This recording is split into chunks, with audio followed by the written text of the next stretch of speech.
Hai Tribuners, kembali lagi di acara Smart Gen. Di sini kita menghadirkan narasumber anak muda, keren dan berprestasi yang siap membagikan kisah inspiratifnya kepada kita semua. Masih dengan kami dua, aku Tika dan aku Ispan. Kita udah kedatangan seorang pengacara muda, penasihat hukum muda. Di sini ada Ali Akbar. Boleh sapa dulu Tribuners siapa Halo. hari ini, Bang? Apa kabar ya Bang Ali Akbar? Alhamdulillah baik. Baik ya. Iya. Belakangan lagi sibuk apa Bang Ali Akbar? Ya pada kebiasaannya ya saya pasti sibuk dalam pekerjaan saya sebagai pengacara ya. Bantu orang yang pasti. Bantu orang. Ya itu Oke. dia. Itu yang paling penting. Itu yang paling penting, bantu orang. Tapi kalau kita balik lagi ke belakang, kayak mana ceritanya Bang Ali Akbar ini bisa tertarik dan memilih untuk menjadi seorang pengacara? Oh itu? gini. Dulu tuh waktu saya SD, saya pengen jadi jenderal. Oke. Jenderal. Jenderal. Pokoknya jenderal apa aja jenderal lah. Oke. Karena dulu waktu saya kecil lihat dulu kan banyak berita tuh di TV, gak kayak sekarang kan gitu. Jadi lihat berita ada presiden atau menteri, sampingnya ada jenderal. Oke. Nah, saya lihat kok gagah banget nih Iya. orang. Nah, jadi saya pikir kan nih jenderal pasti kalau ngomong apa aja pasti dengar orang. Oke. Nah, terus lambat berjalan waktu saya SMA. Jadi orang tua saya kan kerja tuh dokter umum. Dia sewa tuh tempat, di lantai 2-nya itu ada kantor pengacara dulu. Jadi saya pulang sekolah SMA lihat orang bawa tas, pakai dasi, turun ke mobil, naik turun tangga, keluar lagi. Ini ke orang kerja apa ya saya pikir ya. Lama-lama saya tahu, oh mereka pengacara. Jadi saya pikir kan, keren juga ini. Terus datang tiap hari ke kantornya itu orang rame-rame, terus pulang seneng, datangnya nangis pulang seneng. Jadi saya pikir nih orang berarti bisa bantu orang. Jadi saya pikir, wah pengacara ini keren. Saya dalemin, ternyata Ini benar. SMA ya? SMA. Nah di situ saya tentukan ya udah saya jadi pengacara aja. Dan langsung masuk kuliah jurusan? Iya kuliah hukum. Kuliah hukum. Iya Dari benar. mulai SMA itu langsung tertarik nih. Iya ya? benar karena alternatif dari saya harus jadi jenderal jadi hukum. Jadi ini jenderal langsung lupa lah ini ya. Gitu. Wow. Dan ini udah berapa lama nih berarti Ali menjadi seorang Kalau pengacara? jadi seorang pengacara itu kan ada 2 tahapan. Yang pertama kita jadi pengacara praktek atau pengacara magang. Oke. Lalu dilantik kan gitu. Nah, saya dari tamat kuliah sudah jadi pengacara magang. Tamat kuliah langsung Iya, jadi pengacara magang, magang oke. di sebuah kantor gede lah di Medan. Nah, senior. Jadi saya kerja di situ, saya magang. Nah, setelah itu saya ikutin sekolah, ujian. Ya akhirnya dilantik jadi pengacara. Terus terhitung dilantik jadi pengacara itu sudah terhitung berapa lama? Saya dilantik itu di tahun 2018. Udah terhitung 2018. lebih kurang 3 tahun. Iya, 2018 dilantik jadi pengacaranya. Nah, kalau saya jadi pengacara magang itu dari mulai kuliah, tamat kuliah. Gitu. Dan masih berjalan 3 tahun ini, kira-kira apa yang Bang Ali rasain lah untuk menjadi Iya, kalau jadi lantik nih gitu? Kalau dulu kan saya kerja sama orang di kantor orang ya. Dulu saya nggak bisa buat keputusan. Oke. Jadi kadang ada hati yang harus berbicara, ada kuping yang harus mendengar. Cuman nggak semua kuping dan mulut tadi itu saya bisa gunakan. Ya karena saya masih kerja sama orang. Nah, setelah saya sudah punya manajemen sendiri, saya bisa gunain kuping saya untuk mendengar. Bagi orang yang tuli, saya bisa gunain mulut saya juga untuk berbicara bagi orang yang bisu. Jadi saya bisa buat keputusan apapun yang saya mau. Membuat keputusan sendiri. Iya, itu dia Mutlak. mutlak. Itu dia. Dan ini tadi Ali mengatakan udah punya manajemen sendiri. Iya. Itu ada berapa orang tuh? Nah, di kantor saya itu saya selaku pimpinan kan, selaku pendiri kantor. Terus ada divisi perdata, ada divisi pidana, dan juga ada divisi tentang publik. Nah, itu kayak sengketa tanah dan lain-lain. Ada juga anak-anak magang. Ya sekitar 6 orang kita di dalam itu. Sama saya 7 jadinya. 7 orang. Dan masih muda semua. Masih Wow, muda semua Iya. ya? Bahkan masih ada yang kuliah semester akhir. Ya saya kader aja. Itu kenapa Bang Ali memilih yang muda-muda lah untuk Karena tumbuh saya bareng? rasa saya pernah lihat pidatonya Jack Ma. Jack Ma. Keuntungan yang paling besar yang kita miliki dan kalian miliki semua adalah you masih muda katanya. 25 tahun tuh Anda sangat muda katanya. Saya pikir saya kader orang udah 21 tahun, 22 tahun. Ya saya lebih hebat dong kalau saya berhasil kader nih orang. Karena saya dulu dikader juga dari saya muda, di umur 19 tahun saya berpraktek. Dari umur 19 tahun. Iya, diikut kemana-mana berpraktek sebagai pengacara. Ya, saya kembalikan itu lagi. Wow. Terus sekarang terhitung Bang Ali ini terjun ke dunia hukum, kira-kira case apa yang paling berkesan untuk Bang Ali? Iya, sebenarnya banyak, cuman saya akan kerucutkan satu yang paling berkesan Yang paling sama saya. berkesan. Tuh. Jadi dulu sekitar 3 tahun lalu, iya. Itu sudah dilantik ya? Oh, sudah. dilantik. Itu berarti masih awal-awal nih Iya, ya? awal. Oh. Nah, awal. Jadi ada seorang bapak-bapak, oke. Dia punya tanah, dia dibeli oleh orang tuanya dahulu. Nah, orang tuanya ini punya 2 anak, berarti kan 2 orang nih yang punya anaknya kan. Nah, satu lagi udah mati, udah nggak ada. Nah, ternyata sebelum dia mati itu, dia pernah jual tanahnya ke orang lain, Oke. tanpa sepengetahuan si Oke. abang. Iya. Jadi namanya si abang nggak tahu ya, dia tanam jagung di situ, Iya. tanam jagung, tanam buah. Tiba-tiba dia ambil hasil panennya itu, namanya dia yang tanam. Iya. Dia nggak tahu tanah itu berpindah ke orang lain. Benar-benar. Ternyata yang beli yang dijual oleh abangnya dulu, almarhum ini, laporin dia ke polisi. Dilaporkan, ditangkap. Jadi sengketa ya? Ditunjuklah saya sebagai pengacaranya dia. Saya bantu. Saya bilang, dia ambil jagung di tanah dia sendiri kok ditangkap, saya bilang. Oh, saya bela habis-habisan. Akhirnya tetap dihukum. Nah itu, jadi saya merasa kenapa itu paling berkesan.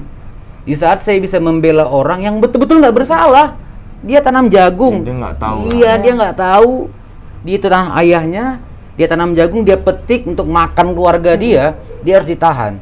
Saya udah jelaskan semua klarifikasi sampai bahkan di pengadilan, tetap dihukum walaupun ringan. Ya intinya apa? Saya bela pada satu orang yang bener-bener nggak bersalah.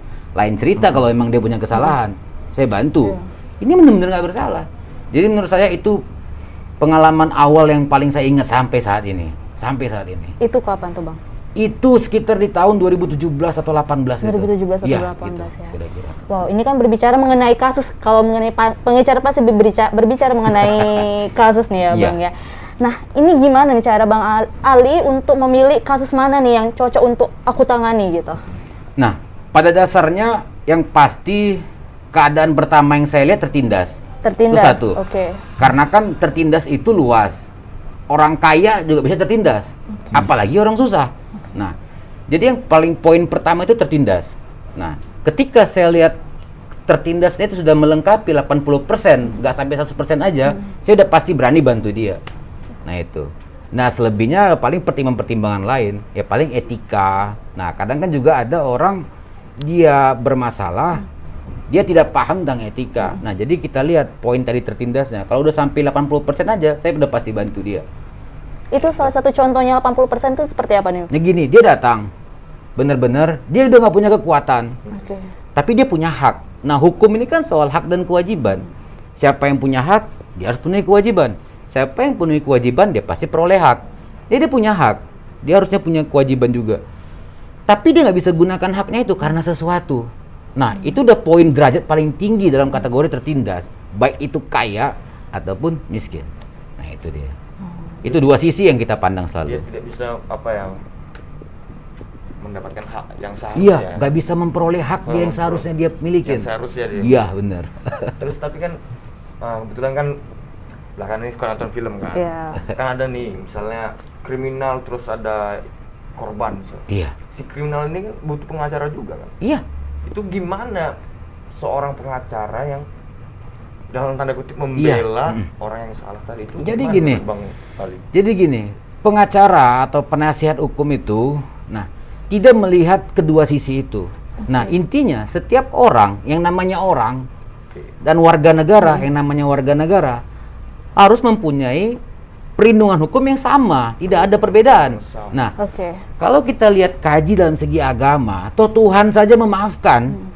Nah, jadi yang salah itu kita harus maafkan, tapi tetap diberi ujian. Nah, gitu juga Tuhan. Ini hambanya udah salah, dia kasih ujian. Nah, tinggal ini hamba aja, dia mau konsistensi nggak membenahi ujian itu. Ya kalau enggak ya tinggal habis aja, 2-3 kali masuk penjara kan. Nah, jadi intinya emang negara kita menjamin semua orang, warga negara mempunyai hak yang sama secara hukum. Baik dia salah ataupun tidak salah. Nah, intinya kan agar dimaafkan. Karena inti dari keadilan itu ya perdamaian. Nah itu. Kalau dari Ali sendiri pernah nggak menolak suatu kasus nih? Ya, secara gamblang saya bilang saya pernah tolak tuh kasus. Oke. Ada beberapa kasus. Etika.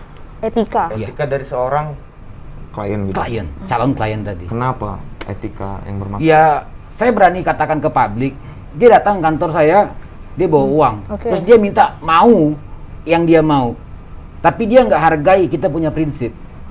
Nah, ya kita tolak. Nggak bisa. Kalau saya iya kan, walaupun saya secara hukum nggak bisa diapa-apain secara hukum, karena saya punya hak imunitas sebagai pengacara. Tapi kan saya bertanggung jawab pada Tuhan. Siapa yang menciptakan saya? Saya jadi seperti ini karena apa? Nah, kalau saya ambil, ya sudah, tinggal tunggu aja waktunya. Terus sisi prinsip keduanya saya pikir saya masih muda. Masih banyak yang menunggu. Iya, di- masih banyak. Nggak hari di depan. ini. Iya, itu dia. Berarti nggak semata-mata tentang uang lagi. Nah, itu saya bilang tadi, tertindas dan etika. Nah, etika itu jawabannya yang tadi. Etikanya nggak bagus dari awal. Saya tolak. Karena dia untuk memaksakan apa yang dia mau dan memaksakan kita untuk melanggar prinsip daripada kita. Itu kan udah etika, nggak bagus. Udah moral hazard. Wow. Tapi Bang Ali ini ngikutin sejarah hukum. Hukum ini kan udah tua ya. Iya, maksudnya benar. Sangat-sangat tua. Bang Ali ngikutin Saya sangat-sangat hukum. orang yang jas merah kalau kata Bung Karno ya. Jangan lupakan Bukan sejarah. sejarah, oke. Baik itu sejarah nasional, baik internasional. Internasional. Kalau dari internasional dari zamannya Cicero dulu. Nah, dari Alexander the Great memang sudah ada pengacara itu. Bahkan kayak saya, dari saya Batak Siregar. Nah, di Danau Toba itu kalau kita pernah lihat di media ada sebuah batu. Ada disusun, ada sebelah kiri, sebelah kanan, ada rame-rame kursi. Nah, itu rupanya dulu tempat orang untuk diadilin. Tapi Oke. belum pengacara sama hakim ataupun jaksa. Nah, ada orang melakukan kesalahan secara adat, ya dihakimin di Dihukum. situ. Ya. Nah, apapun keputusan masyarakat, ya diambil. Nah, gitu. Nah, pasca sejarah nasional Indonesia telah berdiri, jadi NKRI, saya ikuti perkembangan dari mana pengacara dulu berjuang untuk mendapatkan haknya. Nah, pengacaranya juga pernah berjuang mendapatkan haknya untuk dia diakui sebagai pengacara di Indonesia. Ya, saya ikutin betul. Salah satu tokoh besar nasional adalah Adnan Buyung Nasution. Putra Medan. Pengacara. Zaman Pak Harto. Nah, itu dulu jaksa. Terus dia lihat kalau dia sebagai PNS, dia payah untuk bantu orang karena dia punya profesi yang pekerjaan yang mengikat dirinya. Dia mundur dari jaksa, dia jadi pengacara. Dan dia Independen dirikan ya? LBH. Dan itu LBH. putra daerah Medan dan dimakamkan juga di Medan. Adnan Buyung Nasution, itu kiblat saya. Kiblat dari Berarti Ali. Bisa dibilang idola lah. Role model ya. Iya, benar. Yang paling berpengaruh. Iya, dalam berapa persen tentang karir saya banyak ambil sisi-sisi baik dari dia. Nah, itu. Wow. Dan ini kan pasti pengacara ini berhubungan sama kasus-kasus nih ya, Iya. Ali ya. Berapa lama Ali bisa menyelesaikan kasus ini lah? Pasti memerlukan bukti, pengumpulan bukti itu butuh waktu berapa lama nih? Nah, kalau setiap permasalahan ataupun kasus kan punya tingkat kerumitan yang berbeda-beda. Oke. Sama kayak kita makan nasi goreng kan nggak semudah makan spaghetti. Nah, tapi karena kita keseringan makan nasi goreng, kita udah tahu berapa lama makan nasi goreng. Nah, karena kita udah keseringan makan spaghetti, nggak perlu lihat, udah tahu cara makan spaghetti. Oke. Nah, gitu juga. Alhamdulillah dan syukur saya dari umur 19 sudah dilatih untuk itu. Oke. Jadi saya rasa untuk menentukan waktu, bukti dan lain-lain, ya pengalaman tadi itulah yang saya pakai untuk bagaimana mencerna sesuatu dengan waktu yang singkat ataupun tidak lama, gitu kira-kira. Paling lama tuh berapa lama dan kasus apa nih Ali? Biasanya selama sebulan paling lama kita untuk mengungkap sebuah kasus. Wow, sebulan. Iya, Itu terhitung cepat juga sebenarnya. lama itu. Lama ya. Satu Untuk bulan. menentukan apa yang kita ambil, langkah apa yang kita ambil. Oke. 1 bulan saya pernah Oh, langkah satu langkah ya. Satu langkah nih. Memerlukan satu Orang bulan. datang bicara sama kita. Kita membutuhkan waktu 1 bulan untuk memikirkan langkah apa yang mau kita ambil untuk dia. Itu menurut saya di kantor saya yang paling lama. Itu kenapa kira-kira bisa makan waktu sampai sebulan? Ada fakta-fakta yang hilang. Oke. Karena kan bicara hukum kan Iya. bicara fakta. Benar. Nah, sama contoh saya secara fakta dan secara waktu, saya datang hari ini pukul sekian-sekian. Tapi kan bisa ada yang hilang. Contoh, saya tadi ke depan. Padahal udah fakta sampai hilang. gitu Padahal ya? saya udah sampai. Oh. Nah itu, saya masuk pagar kantor Tribun ini jam sekian. Ternyata saya ke depan dulu, baru saya ke sini lagi. Berarti kan fakta ada yang hilang. Iya. Nah itu maksudnya kita harus ungkap CCTV, saksi di lapangan, nah gitu kira-kira. Kita Dan itu butuh memakan ngumpulin. waktu ya? Iya itu dia. Mengumpulkan data, riset lagi, Iya. segala macam. Itu contoh-contoh kasus seperti apa tuh Ali? Biasanya tanah. Tanah, berarti sengketa ya? Sengketa tanah itu terkesan sederhana karena tanah kan nggak pernah bergerak. Karena inti dari tanah itu kan emang benda tidak bergerak. Cuman siapa saja yang menginjakkan kaki di tanah itu kan nggak bisa dipandang secara gampang. Benar. Hari ini bisa si A, besok si B, besok si A lagi, tiba-tiba si Z. Nah itu. Jadi kita harus pastikan di atas tanah itu siapa saja yang pernah berdiri. Dan itu ada hukumnya masing-masing. Tanah orang kita nggak boleh seindaknya aja kita datang di situ. Sama kayak saya di sini. Tanpa ada undangan saya nggak mungkin datang ke sini kan. Nah itu dia. Tapi aku tadi agak tertarik sama hak imunitas seorang pengacara. Iya, Itu hak imunitas. apakah artinya pengacara bisa berkata apa aja atau gimana? Gini. Kebal hukum atau gimana? Memang banyak persepsi masyarakat mengatakan pengacara kebal hukum. Sebenarnya tidak. Oke. Toh pengacara juga manusia. Nah, jadi hak imunitas itu adalah hak yang dijamin oleh undang-undang kami sendiri, undang-undang tentang advokat, bahwa dalam kami membela suatu kepentingan klien kami, secara itu perdata ataupun pidana, kami mempunyai hak imunitas. Dalam apa? Mempertahankan hak seseorang. Tapi negara kita juga mengatur sebuah asas, hak tersebut tidak boleh diperoleh kalau hak tersebut melanggar juga undang-undang. Nah, kan ada juga, misalnya kayak saya, ada konflik, contoh sama perusahaan A. Ya, karena saya membela masyarakat atau membela orang yang berurusan dengan perusahaan A tadi, kan nggak boleh suka-suka juga saya. Ngobrak-ngabrik kan Iya. nggak boleh. Nah, itu tadi. Tapi kalau saya datang secara administrasi dan secara fisik saya ngomong baik-baik, berarti kan hak saya sudah saya lakukan dan kewajiban saya sudah saya penuhi. Nah, tapi kalau hak tadi saya gunakan untuk melanggar undang-undang, hak imunitas tadi hilang. Ya berarti nggak bisa seenaknya juga. Oh, Berarti tidak. masih ada Iya. yang membatasi lah. Iya. Meskipun hak imunitas tadi Iya, itu dia. berlaku. Nah, Tribuners, ini kan Ali sudah memiliki manajemen sendiri, namanya Kantor Hukum Ali Akbar. Nah, itu kan di tahun 2018. 2018. Nah, mungkin boleh diceritain nih kepada Tribuners, ini gimana nih cara Ali mulai awal untuk merintisnya, mungkin bicara mengenai suka dukanya, karena Iya. kan merintis dari awal itu bukan hal yang mudah ya. Benar. Jadi gini, itu awalnya yang pertama kekuatan hati. Oke. Nah, itu satu. Nah, setelah saya kekuatkan hati saya, lalu saya berani melangkah. Kalau kata beberapa iklan di e-commerce tuh, jalani aja dulu, kan gitu, Jalani jalan aja aja dulu, dulu. oke. Nah, saya coba dulu sewa. Nah, sewa sebuah kios, ya ruko lah kalau kita bilang, tapi saya anggap tuh kios karena kecil. Oke. Dan itu pun juga bukan uangnya gimana. Saya harus jual beberapa yang saya miliki dari hasil kerja saya. Harus mengorbankan. Iya, saya jual mobil dulu untuk sewa kios saya sendiri. Mulai dari nol. Berarti kan saya harus kehilangan yang sebelumnya saya udah pernah miliki. Tapi menurut saya, kalau kita inginkan sesuatu, kita harus berani korbankan yang lebih. Benar. Nah, itu prinsip di awal. Jadi kita bangun dulu. Udah kita sewa. Udah kita sewa, lihat deh, kok masih kosong ya. Apa isinya? Berarti kan perlu meja. Ya, meja yang ada di rumah, meja kita susun, kita rapiin. Datengin teman-teman yang contohnya ada teman saya tuh punya sekolahnya udah nggak terpakai, udah pindah. Ada barang-barang antik kayak mesin tik dan lain-lain. Saya minta sama dia. Wow. Ya, saya minta, friend, baru gua kantor nih, aku kekurangan alat tulis dan lain-lain dan juga perangkat-perangkat lainnya. Oh, bisa minta yang nggak terpakai. Ada-ada aja kantor pengacara masih pakai barang-barang busuk katanya. Gua sulap jadi bagus, saya bilang. Wow. Ya udah saya ambil saya nih. Itu dari untuk pondasi awal. Nah, selebihnya tinggal saja memantapkan manajemen. Dan setelah saya isi kantor dengan perangkat yang ada, tapi saya buat cantik lah, saya buat bersih. Saya coba buat rekrutmen.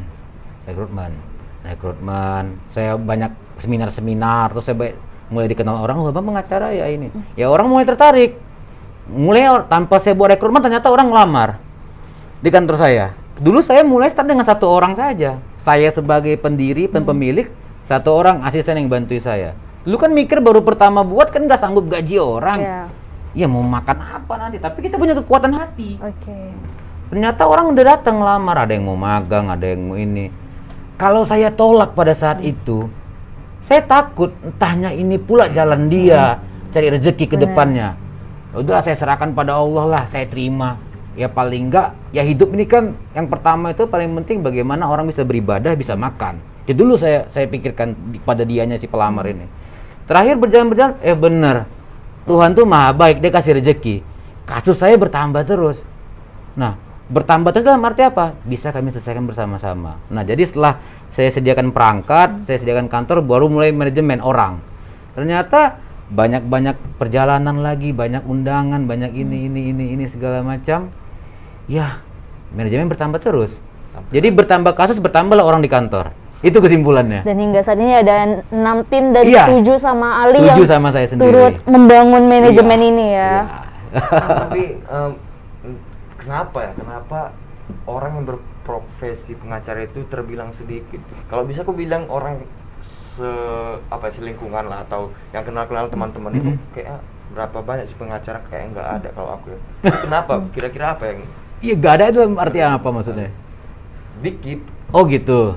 pengacara? Nah, sebenarnya gini, karena kan banyak orang juga mikir mau jadi pengacara ini maju mundur. Oke. Karena secara hukum, secara undang-undang kita sama posisinya dengan penegak hukum lainnya. Jadi penegak hukum ada 4 di Indonesia ini. Hakim, jaksa, polisi, dan pengacara. Sejajar kita semua. Cuman kita nggak PNS. Nah itu. Oh, Nah negara ya. secara ekonomi kan berarti ada rintisan darah dulu yang kita keluarkan untuk bisa bersanding sama mereka. Atau dalam pekerjaan pasti bersanding. Nah, darahnya kenapa harus darah? Bagaimana kita bisa berjumpa dengan sejajar dengan mereka kalau kita tidak punya basic ataupun manajemen dalam perkara itu? Sama, bagaimana orang datang ke kantor saya kalau nggak saya punya manajemen? Nah itu dia. Jadi banyak kesulitan orang maju mundur di sana karena memulai manajemen awalnya itu yang sulit. Nah, karena kan kita bisa jumpa dengan penegak hukum yang lain kan kalau ada kasus. Nah, pertanyaannya, kalau kasus yang nggak datang gimana kita mau jumpa? Benar. Nah itu. Tapi saya rasa sangat sederhana. Kuncinya doa. Doa. Dan berarti Bang Ali ini di manajemennya punya tim marketing atau enggak sih kira-kira? Tidak, karena kita pengacara itu dilarang untuk mengiklankan Oh, jasa. tahu sih. Oke. Nah itu. Nah, jadi cara yang sederhana yang dilakukan oleh pengacara itu yang pertama adalah doa. Yang kedua bagaimana dia menjaga trust kepada orang. Oke. Kepercayaan. Iya. Nah, setelah dia udah bangun trust itu, baru dia isi pondasi kepalanya, ya pikiran. Nah, ketika dia sudah trust, dia udah gunakan hati berarti kan. Dia jaga trust orang, dia pakai hati. Lalu dia bangun pondasi pikiran. Bayangkan aja kalau udah hati sama logika berjalan berbarengan, ya saya rasa nggak ada orang yang bilang kalau hasilnya nggak baik. Ya, tapi semua itu dibungkus lagi dengan doa. Dengan doa Doa. dan kepercayaan Iya, ya. Ali itu ya. dia. Bang Ali ini sangat-sangat religius ya. Iya. Sebenarnya, iya, karena memang setiap orang mempunyai sisi-sisi religi dalam pondasi dirinya. Itu. Wow. Dan ini kan Ali saat ini, bagaimana nih Ali melihat perkembangan kasus-kasus saat inilah, dan kalau boleh tahu nih Ali lagi menangani kasus apa nih Ali? Nah, kalau hari ini sampai detik ini, saya nggak sebutkan satu persatu, nggak mungkin saya bisa sebutkan satu Oke. persatu. Cuman ada beberapa yang pengen saya sampaikan. Ada pidana, ada perdata. Yang pasti tanah. Tanah Kita- lagi bola balik ya. Sumatera Utara ini salah satu provinsi yang terlalu banyak sengketa tanah. Paling baik sengketa tanah. Iya. Sebenarnya pemerintah sudah menciptakan sebuah peraturan ataupun regulasi yang udah terarah semuanya. Nah, cuma kadang ada masyarakat yang awam hukum. Nah, saya nggak paham awam hukum masyarakat ini dalam sisi apa. Toh sekarang sudah banyak media, sudah banyak televisi, ada YouTube lagi. Setiap orang memberikan edukasi. Jangan begini, jangan begini. Noh, tapi kok banyak orang masih ngelanggar itu. Nah, berarti kan ada sebuah pertanyaan. Ada hal yang hilang ini, ada bab yang hilang. Nah, apa bab yang hilang itu? Berarti adanya kekurangan komunikasi secara langsung, baik dari pemerintah kepada masyarakat. Karena nggak semua masyarakat bisa mencerna hasil daripada media ataupun televisi. Nah, kalau zaman dulu nggak, dari presentasinya nggak terlalu banyak yang seperti sekarang ini sengketa tanah. Nah, sama pidana itu kan menyangkut kepolisian. Oke, benar. Maaf kata, saya secara gamblang saya sampaikan itu banyak orang salah tangkap. Banyak orang salah tangkap. Iya. Kenapa itu? Salah tangkap dalam arti begini, ini ada orang duduk di pos satpam. Saya pernah tangani dan sampai ini masih berjalan di kasasi, upaya hukum lanjut. Dia duduk di sebuah pos satpam. Nah, pos satpam itu kan berarti kan pos tempat orang jaga malam. Benar. Oke. Namanya nih anak muda, tinggal daerah dekat-dekat situ kan berarti dia sering main ke situ. Nongkrong di situ Iya, ya? nongkrong Oke. biasalah sama-sama teman-temannya.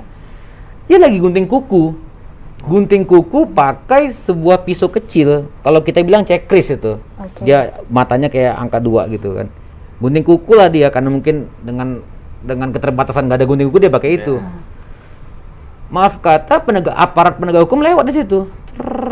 Jalan kan. Oke. Jalan, ini faktanya saya sampaikan. Jalan. Dah. Dirazia lah tempat itu. Karena ada indikasi tempat itu ternyata banyak ada Ranmor dan lain-lain. Oke. Nah, tapi kan lain judul itu Ranmor kan. Datang dicek lah mereka digeledah. Jadi anak yang gunting kuku tadi ditangkap. Saya nggak sebutkan lah kepolisian mana yang ngambil. Ditangkap. Wow. Keluarga datang kantor saya bantu. Karena menurut saya memang benar alat itu bisa nyucuk orang karena tajam. Oke. Tapi kita harus lihat dulu esensi penggunaannya untuk apa. Betul. Nah gitu. Kecuali tadi dalam mall dia pegang gini-gini, oke lu tangkap itu orang nggak apa-apa. Berarti ada kelainan jiwa atau kelainan hati kan gitu. Benar. Nah ini kan di pos satpam. Dia gunting kuku dan secara fakta saksi di lapangan mengatakan dia menggunting kuku. Ya sangat disesalkan pada tingkat pengadilan pertama dia divonis 10 bulan penjara. 10 bulan. Hanya karena itu. Wow. Saya udah buat pembelaan mati-matian, yang mulia hakim saya bilang. Tolong dipahami secara logis dan manusiawi. Hakim sebagai pemutus sebuah perkara. Saksi saya periksa dari pihak kepolisian kan. Ya dia bilang, kenapa saudara saksi tangkap klien saya pada saat itu? Saya bilang. Terdakwa kan di situ kan motong kuku pada saat klien razia, saya bilang. Ya nggak bisa. Karena itu berbentuk tajam dibilangnya. Ya saya bantah lagi sama saksi di kepolisian. Saya bilang, kalau kita penonton film John Wick, saya bilang. Oke, Jadi John Wick. persidangan ini, pensil aja bisa bunuh orang, saya bilang. Nah, jadi kerangka yang harus kita bangun di situ adalah tidak serta-merta lihat dulu penggunaannya di mana dan untuk apa. Nah, menurut saya pada saat itu hakim dan jaksa penuntut umum tidak melihat sisi lain, hanya melihat benda itu tajam lalu tangkap dan diputus. Ya saya upaya hukum terus. Itu menurut saya yang sekarang itu lagi ganggu pikiran saya, kok bisa begitu. Dan masih berjalan sampai saat ini. Iya. Nah, itu. Gimana nih perasaan anak ini karena lagi gunting kuku di Ya bayangkan vonis 20 tahun umurnya. 20 tahun. Saya udah mohon, yang mulia saya bilang, anak ini kerjanya sebagai buruh jahit. Oke. Wajar dia punya itu. Dan dia main pada saat itu di pos satpam. Dan saya tanya, polisi datang ngapain di situ? Datang kan untuk ngecek. benar. Bukan ada interogasi mau ditangkap memang satu orang. Nah, itu lain cerita. Ini kan tidak.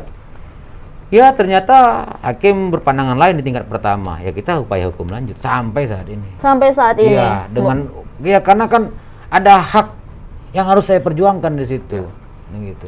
Semoga kasusnya juga segera selesai nih Ali itu ya. dia. Dan hasilnya seperti yang diinginkan. Benar. Nah, yang wajar lah gitu kan. nah menarik ini tadi berbicara mengenai suasana pengadilan ya Ali Oh, ya. iya. Nah, ini kan pasti ada pengacara A dan pengacara B Iya. yang saling berhadapan nih.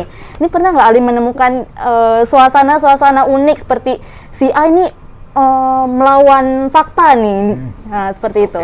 Iya, Gimana cara Ali untuk secara gamblang saya katakan ya ada hal seperti itu.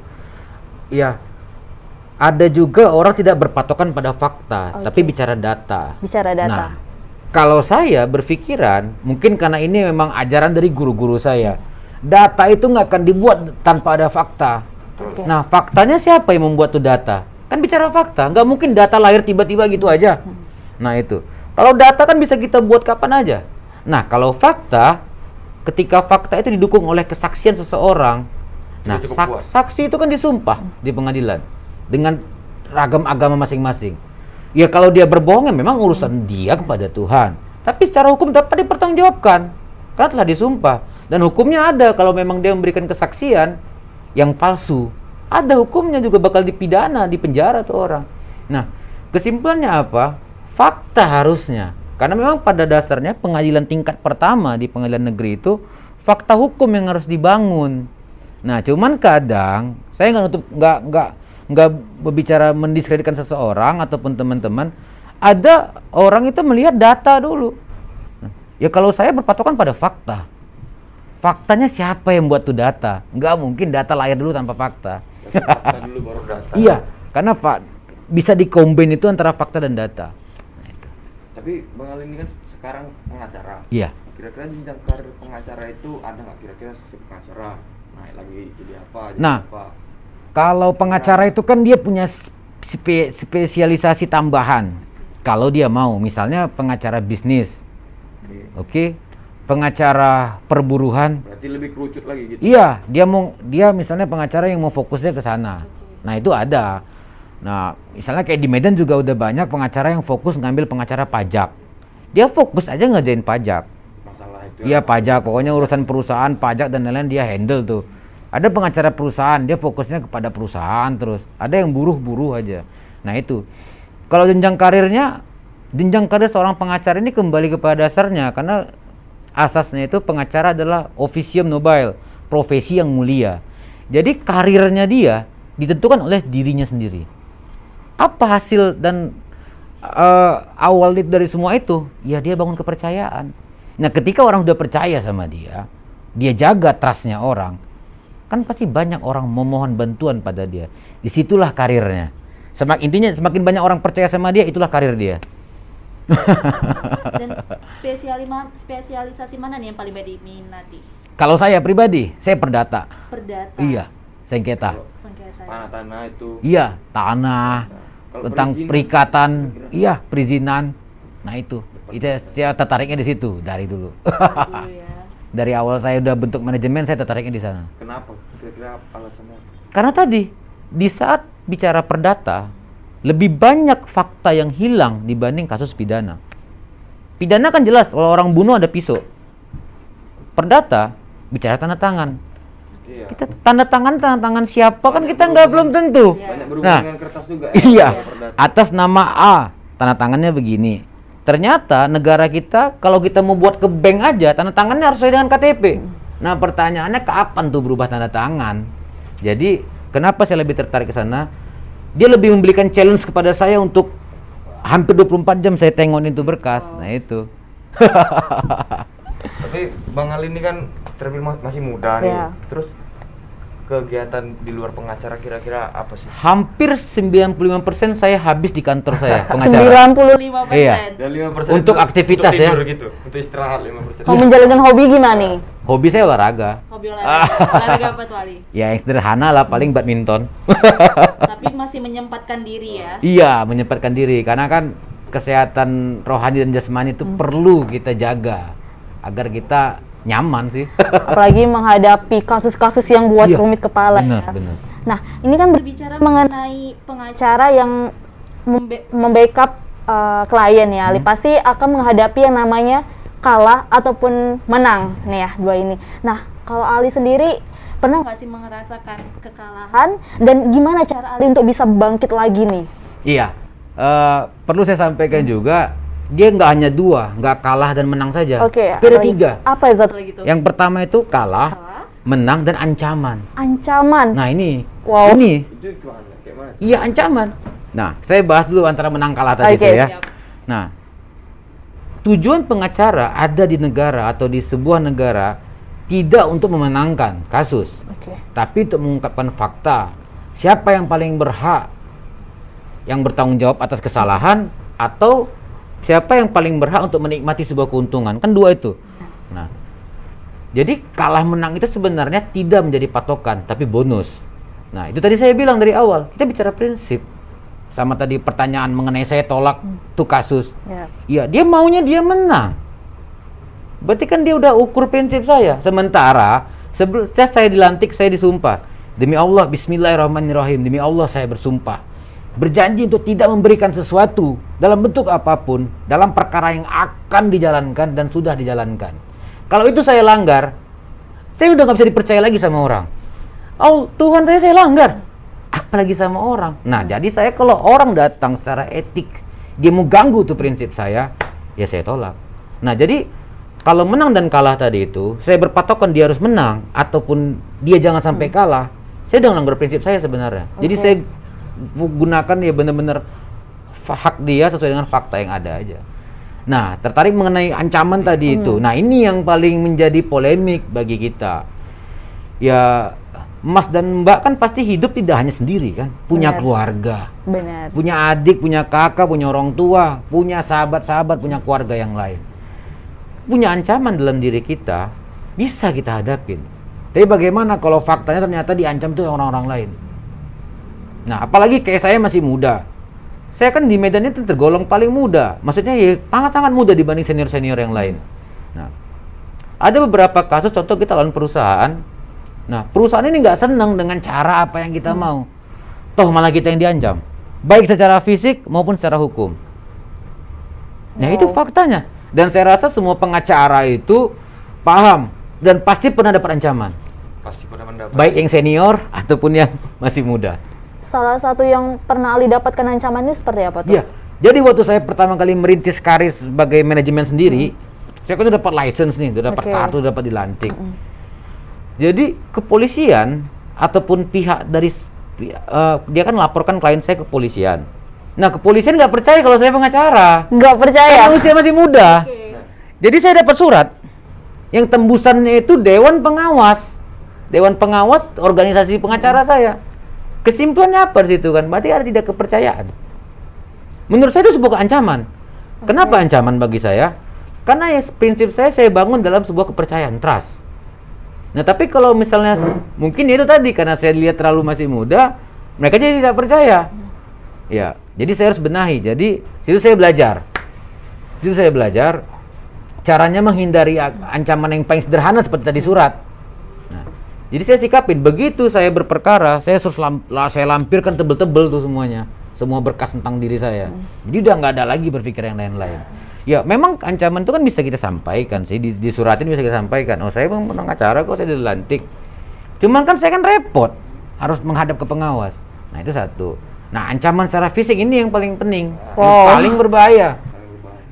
Tiba-tiba malam telepon. Bayangkan jam 3 pagi telepon kantor bunyi. Siapa sih yang telepon? Nah, telepon kantor itu digunakan untuk ke lembaga pemerintah dan di luar-luar daerah. Kalau menghubungi kita ke nomor handphone itu pasti melalui handphone pribadi. Benar. Nah, bunyi aja. Kita angkat. Suara bentar mati. Oke. Angkat. Suara bentar mati. Nah, tiba-tiba besoknya masuk SMS. Kalau nggak mau, ya sudah. Kira-kira mengartikan dalam apa? Gitu. Oke, Kata-katanya gitu aja. itu dulu masih kata-kata. Oke. Nah, ternyata datang klien saya, 2 hari berikutnya saya ingat bener tuh datang. Pak, kayaknya saya harus mundur pakai Bapak. Wah, kenapa? Saya bilang. Kami diancam mau di gini.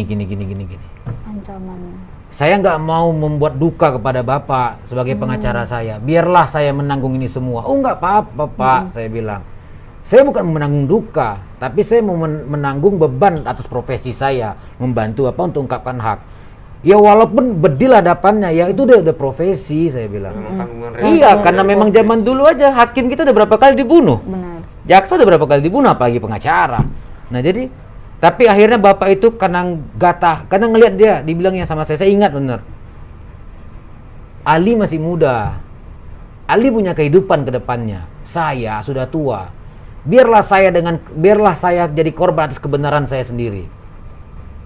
Akhirnya dia pulang. Dia bilang dia nggak mau jadi klien saya lagi. Akhirnya masuk lagi telepon. Oke. Nggak saya angkat, lo di SMS. Ya sudah, kalau sudah sepakat, kita selesaikan. Nah, intinya apa? Klien saya yang diancam pertama kali.